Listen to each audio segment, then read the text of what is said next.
Saudi আরবের জেদ্দায় বাংলাদেশ হজ অফিসের সার্বিক কার্যক্রম পরিদর্শন করেছেন ধর্ম মন্ত্রণালয়ের অতিরিক্ত সচিব ও হজ মনিটরিং দলের সদস্য ডক্টর আয়াতুল ইসলাম। এবারের হজ কার্যক্রম নির্বিঘ্ন করতে জেদ্দায় কিং আব্দুল আজিজ আন্তর্জাতিক বিমানবন্দরে অবস্থিত বাংলাদেশ হজ অফিস পরিদর্শন করেন তিনি।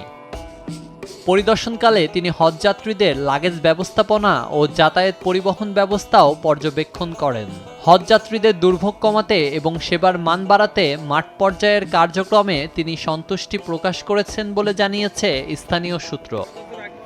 এ সময় উপস্থিত ছিলেন হজ কাউন্সিলর মোহাম্মদ কামরুল ইসলাম, হজ কনসাল মোহাম্মদ মাজহারুল ইসলাম এবং সহকারী মৌসুমি হজ অফিসার মোহাম্মদ রুহুল আমিন। বাংলাদেশে হাজিদের সেবা নিশ্চিত করতে সার্বক্ষণিক মনিটরিং জোরদার করা এবং যে কোনো সমস্যা সমাধানে দ্রুত পদক্ষেপ নিচ্ছে হজ মিশন বলে জানিয়েছে সংশ্লিষ্ট কর্মকর্তারা।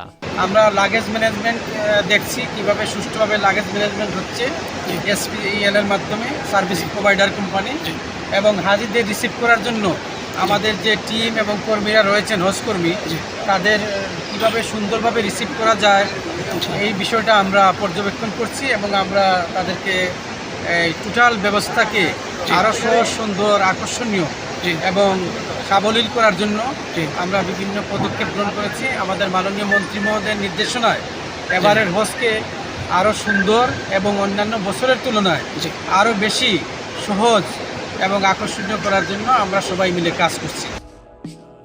এদিকে ১৩ মে বিকেলে বাংলাদেশ মিশন মক্কার কনফারেন্স কক্ষে হজ কাউন্সিলর মোহাম্মদ কামরুল ইসলামের সভাপতিত্বে হজ প্রশাসনিক দলের নিয়মিত সমন্বয় সভা অনুষ্ঠিত হয়। সভায় সরকারি ও বেসরকারি মাধ্যমে আগত হজযাত্রীদের আবাসন, মিনা ও আরাফায় গমন সহ সার্বিক হজ ব্যবস্থাপনা নিয়ে বিস্তারিত আলোচনা করা হয়। ১৪ মে পর্যন্ত মোট ১৪২টি ফ্লাইটে সৌদি আরবে পৌঁছেছেন মোট ৫৫,২৯৮ জন হজযাত্রী। এর মধ্যে সরকারি মাধ্যমে ৪,০৭১ জন এবং বেসরকারি মাধ্যমে ৫১,২২৭ জন হজযাত্রী পৌঁছেছেন।